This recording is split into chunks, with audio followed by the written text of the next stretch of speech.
Welcome to Sustainable Packaging with Cory Connors. My guest today is a very well-rounded, very impressive Jensen Cummings, who is the founder of Best Served Creative. How are you, sir? Welcome. I'm doing great, Cory. Thanks for having me on. So your titles are vast, and I'm excited to cover all the different things that you do. Wear a lot of hats. I'm a restaurant guy. I'm so used to wearing all the hats that when we went into kind of media and content and storytelling and consulting and strategy, I kept wearing a lot of hats. You got to be able to do lots of different things in this world of social media. For sure. But I want to start by talking about your background and kind of how did you get into being a chef? Sure. It's in my blood. It's in my DNA. I am the fifth consecutive generation of chef restaurateur in my family. So my story started generations ago, actually 1900 in Little Falls, Minnesota. We opened our first ever restaurant in the States called La Fond House. Fond, for all the chefs out there, is pan drippings turned into a sauce. So we even have Parisian Paris family that were also in the food world. And 1900 Little Falls, Minnesota. Only seen pictures of it. It looks like one of those quintessential like Western movie corner like saloons, bowler cap guy playing the organ piano, some kind of grog or something being slung out at cowboys playing poker. May or may or not been a brothel upstairs. I don't know. Like that was kind of the vibe I got. Wyatt Earp probably shot somebody out front. So it was like that kind of thing. That was in Minnesota. Then we had family kind of move down, the original Acadians. So we have some Lafayette, Louisiana family, also kind of in food world. But my lineage traveled across and went down into San Francisco, especially, and great grandfather, grandfather, like we're all in that world, especially barman. So saw pictures of places like the Ready Room that was, again, quintessential kind of like diner style bar, and they just had that look, that swagger, and then my currently my three uncles own, where they at 7 restaurants across 3 different states. Even my younger brother worked for me for a long time. He's kind of specializes in sushi. So it's in us. It's been a part of our DNA for a long time. And so I kind of maybe always knew, fought against it for a while. And then when I graduated high school, I was definitely a troubled youth. My uncle, Rick, said, come out to Iowa, Ames, Iowa. I went from San Diego, California to Ames, Iowa. Big culture shock, small little, Midwest quintessential kind of college town. Iowa State Cyclones are there, and they've had a little empire there since 1984. Several restaurants there. 2 of the uncles are there, and they kind of, kicked my ass, took me under their wing. I was a dishwasher at 17 years old. Good. And I just fell in love with the chaos and the artistry and beauty of it, and worked at several of their restaurants out there, went to culinary school, lived that life, that hard life. A lot of, the things now that I talk about are, the drug, sex, and rock and roll is fun when you're 17. It's just not sustainable. And that's why, myself included, so many of us burn out. It's why so much of our industry is so young, and we don't invest in the long-term success of yada, yada, yada, all that stuff. So that's really my trajectory. And then I focused very much after that on chef driven, the James Beard award-winning type restaurants, and kind of got into that, made my way to Denver. And that's where I really kind of put my personal stamp and saw some nice restaurants, opened a lot of restaurants, saw some of the accolades, and, was the asshole chef for moments of time, was the inspiring true leader chef at times. And, I grapple with a lot of that, and Best Served is kind of a byproduct of my own personal journey and trying to bring some value back to an industry that I love so much, that I've tried to leave multiple times. And I think a lot of people have that experience. So that's me. Well done. That's a great background. Where did you go to culinary school?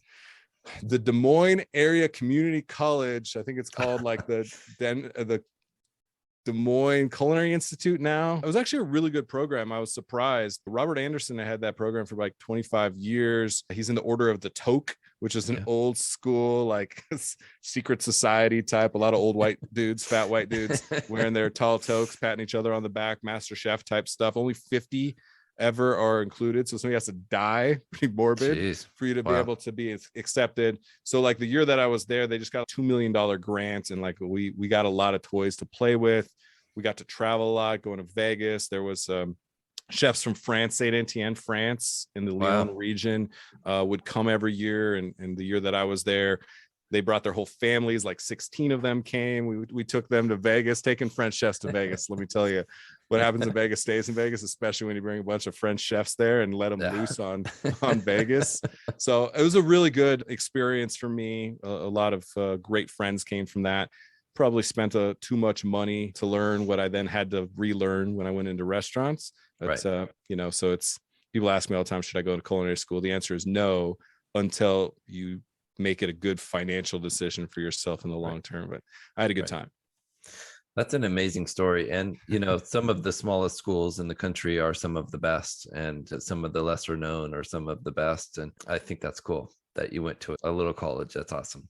Yeah, it was a ton of fun. And like I work now, we do stuff with the Culinary Institute of America and see what they're doing at that scale. And what's interesting to me is the foundation that you lay for the impact that the people that go to your school will have in the long term for this industry and the food world at large, I think is what can separate some of these schools. You're all learning the same technique. We all have the same textbooks. So it's not that. Are you building a cult change makers in the industry, right? Are they just going to end up following recipes? Or are they going to be able to evolve? And so I think that is one of the key elements of schooling. And especially in smaller markets, are you creating that type of culture, or are the big thinkers and the visionaries of our industry going to those bigger schools? I think if you can start to think about it like hell, recruiting for college football, same type of thing. You need to find that mentality where all of a sudden, Cincinnati is potentially going to the college football playoffs over a lot of big schools because they were creative. And I think the small independent restaurant, which I know we're going to talk about, you can see my mentality goes from culinary school, college football, and independent restaurants. It's the same to me because it's all about creating that vision for a better future for this industry. It's amazing. I had the honor of being on your podcast via the Clubhouse room that we did together. Yes. Can you tell us a little bit about the Best Served media platform that you've started? Yeah, absolutely. We're just celebrating 2 years now. November 18th, 2019, I started Best Served as just an audio only podcast, and sharing the first 37 episodes where it's just like me with like a cheap headset, sometimes in my car, like with hoodies hung around me just to have a good conversation with people, was when it started. And then when it turned into kind of the new evolution of being really video focused first, kind of a video cast, was on March 18th, 2020, when restaurants were shutting down. And I was like, I need to do something different. I need to be present for people in the moment, not post a podcast 2 weeks later after I had the conversation. So I went live on Facebook. No idea what the hell I was doing. None. We just posted a bloopers reel. Like, it was just horrible. Like, I had hats behind me that looked like Mickey Mouse ears, like embarrassing. Like, the video quality, audio quality, my ability to have conversations was atrocious. Yet it didn't matter. It was about like hustle and communicate for the people in the industry that like matter. And some of it was me atoning for being that asshole chef, or me bringing more value to the people that I like really want to support and believe in. And even further, I wanted to create a legacy for my 2 young sons. I was like, would I want them to be the 6th generation in our family to be around the food world? And some years back, my answer was absolutely not. And I had to either walk away, and I did. I tried several times, or I had to double down. And so storytelling and media was what I saw as the space where we just never quite understood the business that we were in. So what we're in the business now of is telling stories, and stories through content.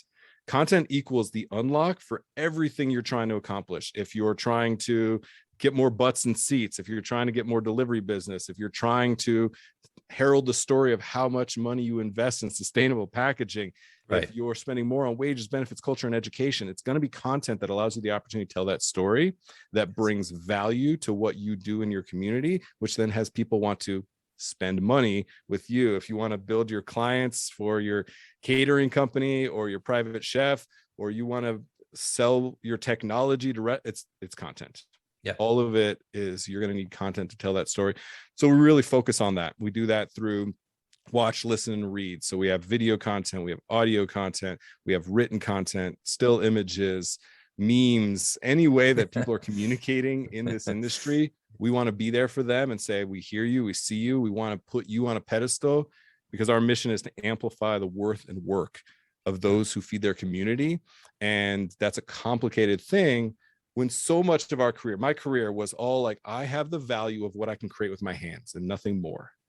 Right. And now it's like, what can we create with our minds, with our stories, with our passion, not prey on our passion, but put those on a pedestal, because the food, it's not the thing. We got to stop selling food. We need to start telling stories, because then you're going to sell a lot more food. The food is just the proof that you are who you say you are. And people want to spend money with people they believe in. So tell us that. I don't give a shit about your burger. I care why you care so much to cook that burger. I care about the person who's going to actually cook that burger for me. Right. I care about the cow. Like, those are the stories we want to tell, because otherwise the food's commoditized. Yeah. And we've seen the transactional nature of, here's a picture of the special I'm doing today, buy my shit, being exposed as not viable, not sustainable, it's not equitable, and it's definitely not profitable. So we have to do something different. And that's what we're focused on, is telling those stories and being a part of that. And it's an honor and a huge challenge. I'm fighting my own past successes a lot of times, because I saw success being the chef who could, come up with an event or a dish or a new menu and people would just flock in. The reality is that's not the nature of this industry. It maybe never was, right? Because people got tired of my thing and went on to the next thing. We have to create something that's sustainable. I think we're going to say that word a lot during this. I agree. And I think that it comes to the storytelling. You got to make people feel something emotionally. They're going to connect with you over the long term. So that's the deal.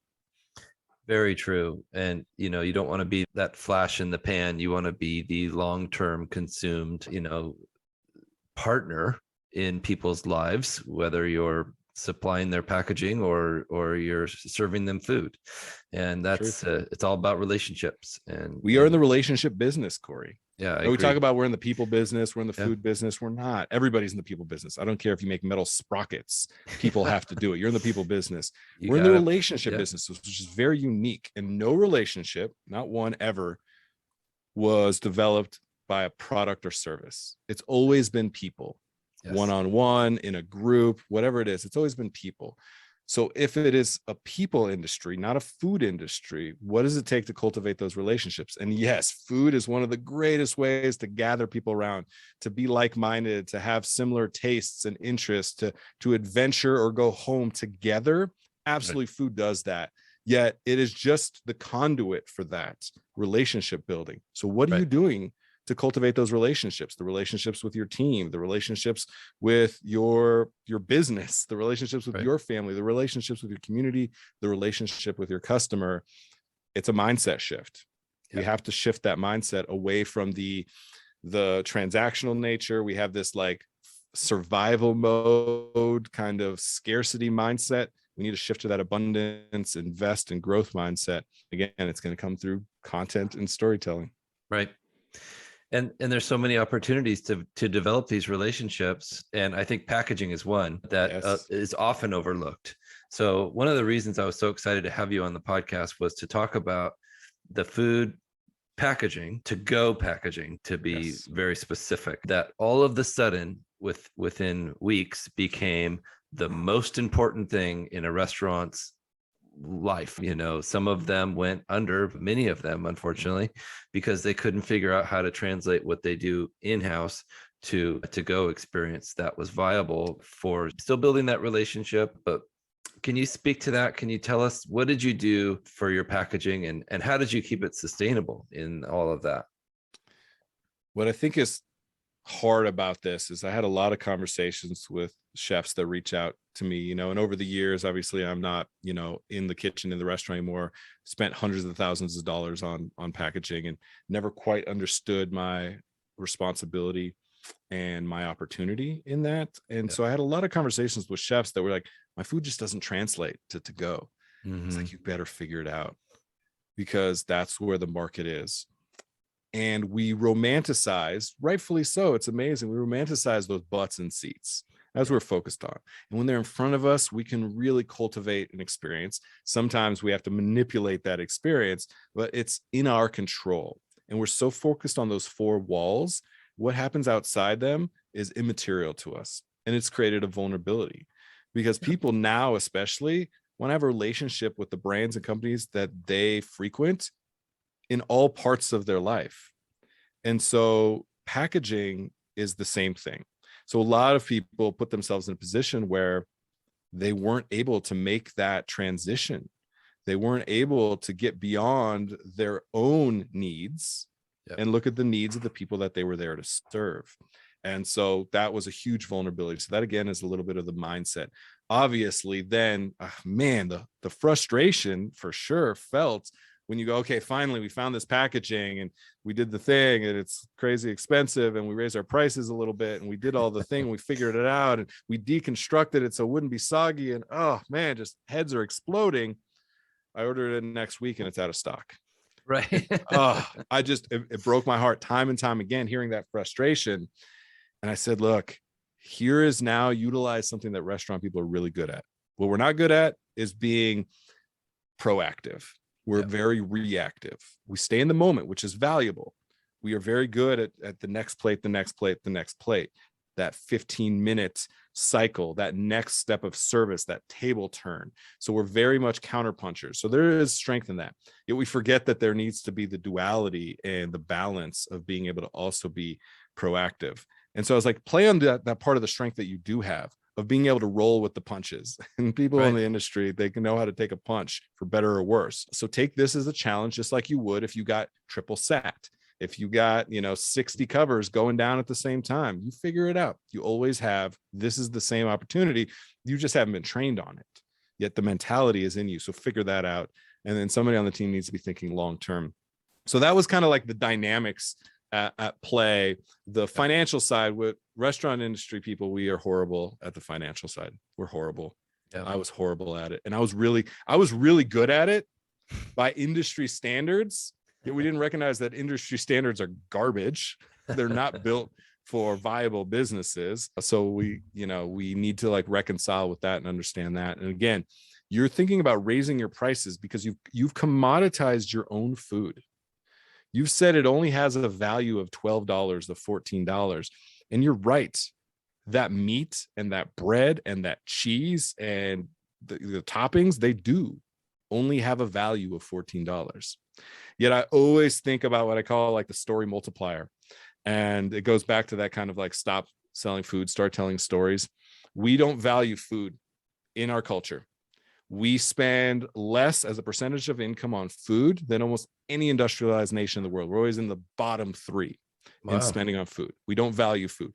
A lot of things play into that. The farm bill and the way that we subsidize really shitty food products and companies, that plays into it in a big degree. Just culturally, I can get $1 burger at McDonald's. Why would I pay $18 for your burger? Because I'm thinking about a burger. Right. Yet we value story more than any culture in history. We spend more money on story than any culture in history.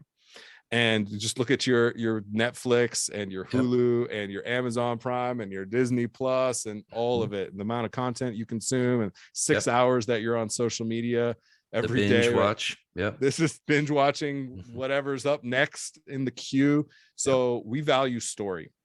I think about Rob Walker, who was a New York Magazine writer. He did this kind of social experiment where they took, I think it was 100 just completely like unimportant items from eBay, bought them, wrote these really beautiful and compelling and powerful stories, and they were fake stories. So I don't suggest being fake. Yet what they did is they resold them and made 6,400x their money. Because people were moved by the stories and felt that those had value to them.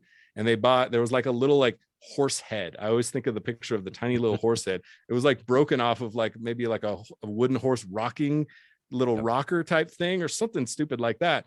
It sold for like $60. They spent like 80 cents on it. It was like the most ridiculous markup. But what that demonstrates is the value you can create through story.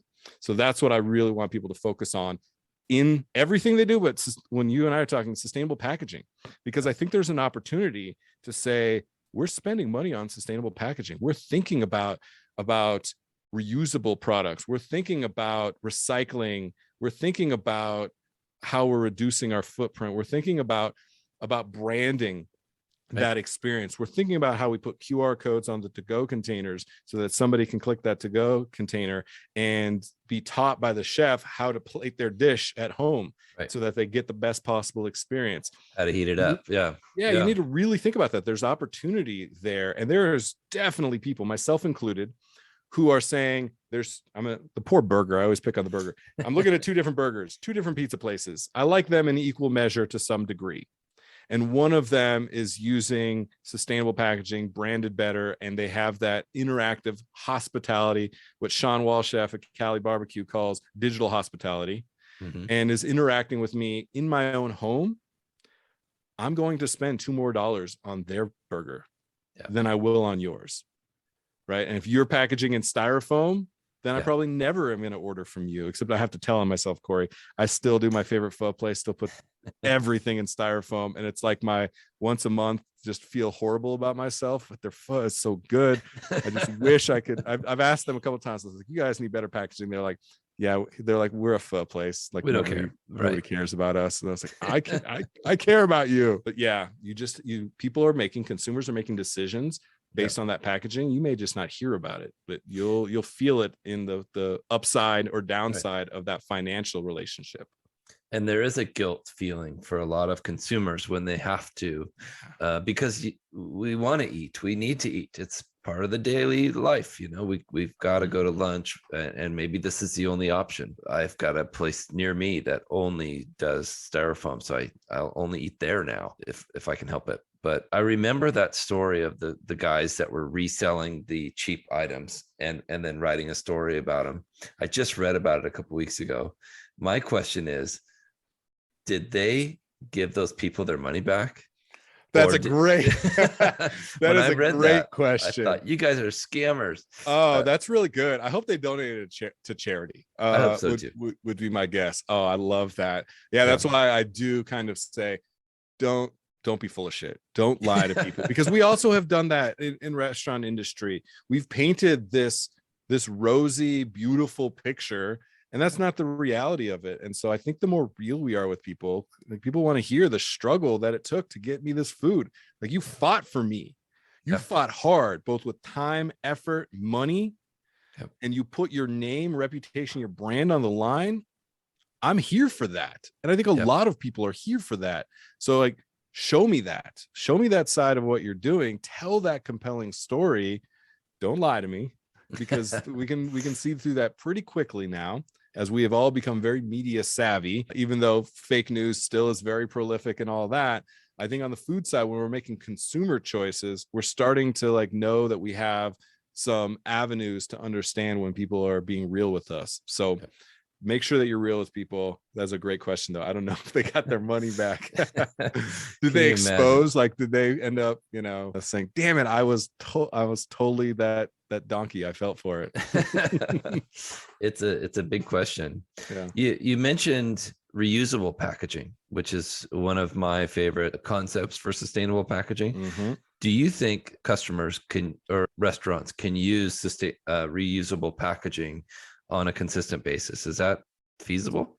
I think in COVID times, no. I think in the short term, just with that level of scrutiny around your ability to completely sanitize, sterilize in process, I don't think so. You don't have control of that supply chain throughout with trusted resources and suppliers throughout if it's coming back to you. In the long term, I think it's fundamentally part of the play.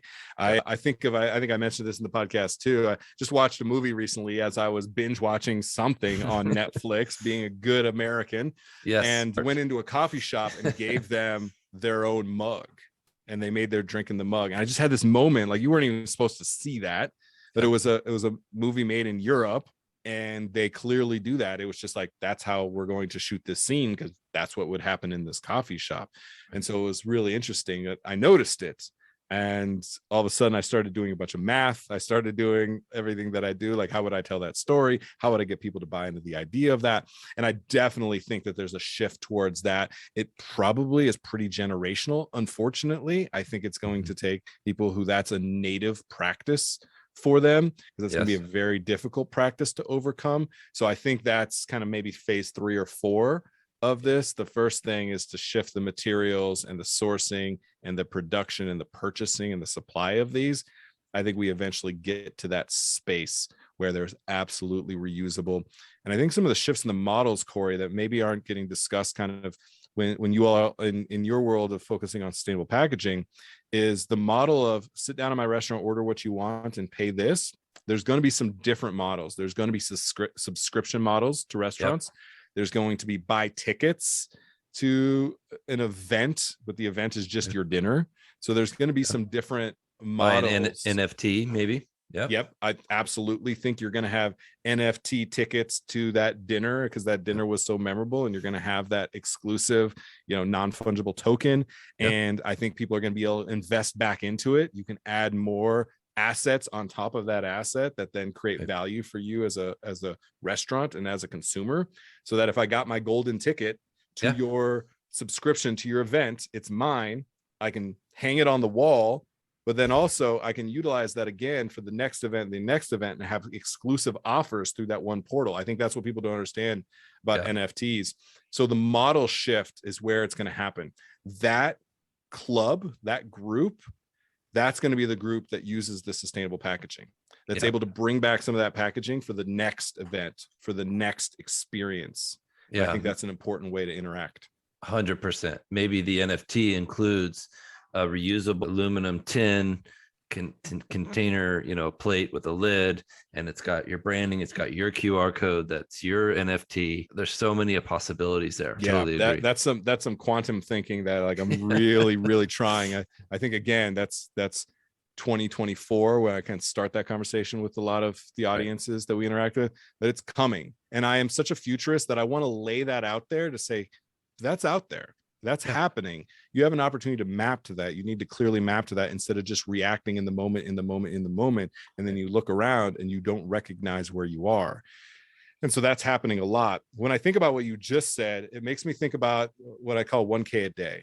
I was like, imagine if you have a restaurant and every single day, 1,000 people walk in your door and make a reservation for next month. What would that mean for your business? There's not a single business out there that would not change their lives. Right. That would change their lives completely. So I think about your opportunity to extend those four walls. You don't just have 36, 51, 84 tables anymore.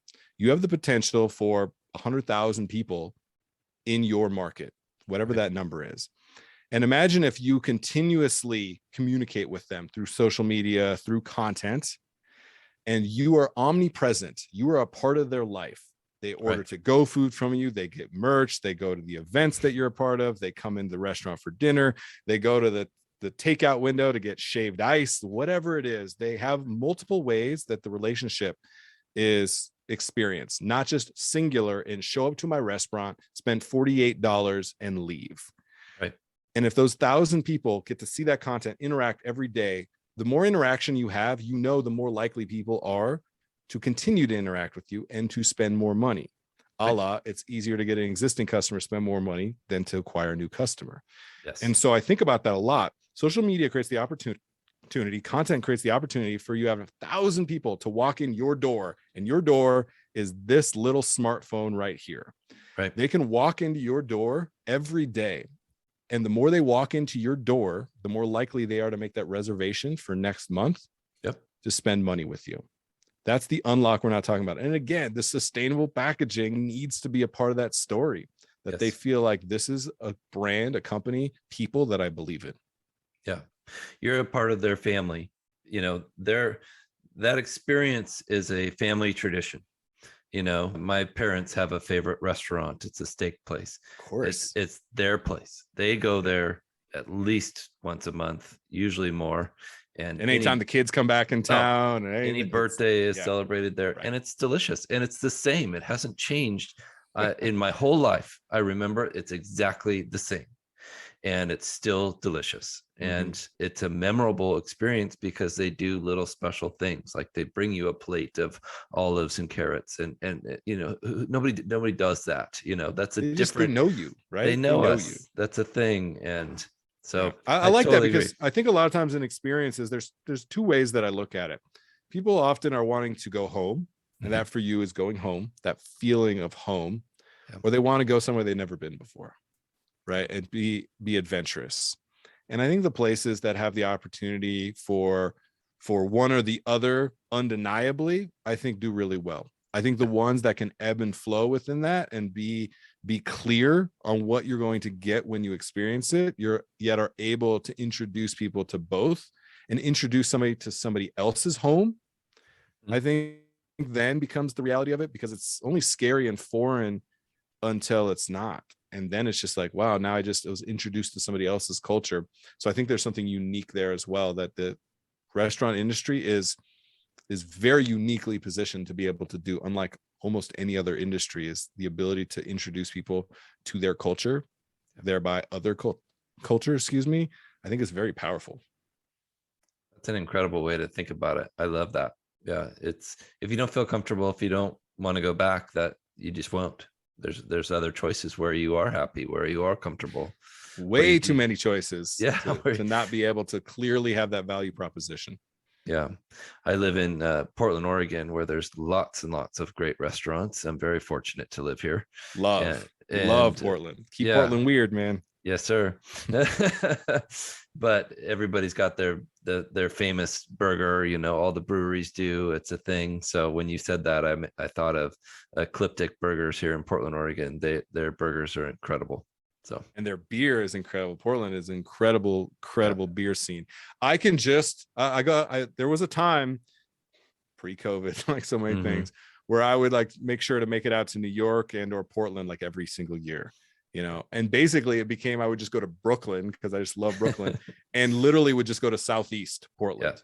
Yeah. Anyone in Portland, anybody knows, Southeast is like where it's at. I'd make sure, and I had to get to Cascade. I had to get to like all my spots. Yeah. That's where I live. And then there were 6 new spots, and then I'd belly up at Kochka with Bonnie and Israel and just be like blown away having these, these pickles that are bringing Jewish and Russian culture in this unique way and super funky Portland. I was like, I'm all about it. I love it. Check out Lardo and all the places. So many awesome places. Just today, Andrew Parr, who's a business partner, who's the ops finance guru on our side, we were talking about Pak Pak Wings, and it was like, because he was in Miami and mentioned a place. He's like, look, they're not as good as Pak Pak. They're not, but they're on that echelon. I was like, wow, anybody who's on the echelon of those Ike's fish sauce wings, I can have those wings, because that's a memorable experience for sure. Well, next time you're in Portland, I'll take you out for some beers and some food. So I'm into it. I'm into it. I love it. Well, thank you so much, man. How do people get a hold of you? What's the best place to reach you?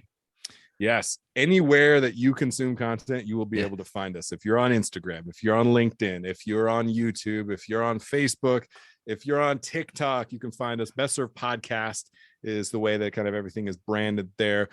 bestservedpodcast.com is what I'm loving right now, Cory, because you can get onto our blog, go read articles. We're very much believers in investing in the people of this industry and creating a platform where more voices get to be included, because you can tell your story and your story matters. So we just recently wrapped something called the 86 challenge. 86 articles in 86 days, paying writers $86 for their words. And when I say writers, we have line cooks, and we have bartenders, and we have servers, and we have such a diverse group of people from all over the country. Multiple other countries were represented in this as well. Great. And they just wrote 250 to 500 word articles about whatever they wanted to write about. And we had a great team that kind of brought their stories to life. And we wrote them checks for $86, which is more than a lot of professional food media get paid, unfortunately, to pump out the next listicle and the next listicle of the best burgers. That's part of the shortcoming of our industry that we have to grapple with, is we're not valuing the story enough. We have to shift that narrative. We have to value the story above anything else. Again, the food is just the proof that you are who you say you are. So I'd love to connect. We're always looking to highlight anybody who's thinking differently about the way that they're approaching sustainable packaging, the way that they're approaching investing in people, the way that they're approaching storytelling and content. And so we're very reactive, and we want people tagging us on stuff. We want people reaching out to us.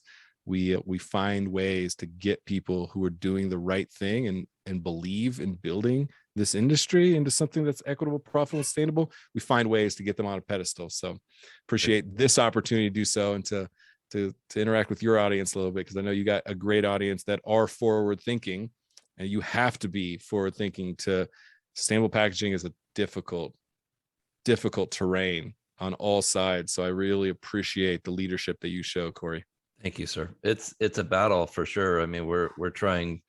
So was 86 have to do with like that term, you got 86 from a restaurant? That's the one. Okay. We're flipping out on its head. 86 is the term when, you know, you're out of something in a restaurant, or you got kicked out of the bar, you got 86 from the bar, right? That type of thing. We were just kind of owning that. And also it was nice. It was a nice kind of way to galvanize this campaign. The $86 is something financially we could bring together. I love it. And sponsors paid, it was $110 per article. 5% of it went to our nonprofit partner In the Weeds, and $86 went directly to the artist, so the lion's share. And then that left almost enough, you know, we put up some money too, but almost enough to cover kind of the cost of production and hosting all of that. Yeah, but it was really cool to also create a transparent financial model for the way that you can invest in people. And it's a big shift, because mostly people that were sponsoring typically had sponsored something where they can get in front of the buyer. Right. And this was getting in front of a dishwasher, right, which seemingly has very little value to somebody who's trying to sell a product or a service into the restaurant, who's traditionally sponsoring, you know, events or doing advertising. So we're trying to shift that as well. So we're doing a lot of shifting over here, just like you are as well. I love hearing the stories of experiences from different perspectives. And so I'm totally in. I'm excited to hear all those stories, and I'll definitely catch up on that content. I'd like to thank Landsberg Aurora for your continued sponsorship of this podcast. If you're listening, please take a minute to rate this episode and share it with your friends so we can continue to share the word about sustainable packaging. Thank you, Chef Jensen. I truly appreciate you and your wisdom. Thank you. It's an honor, Cory.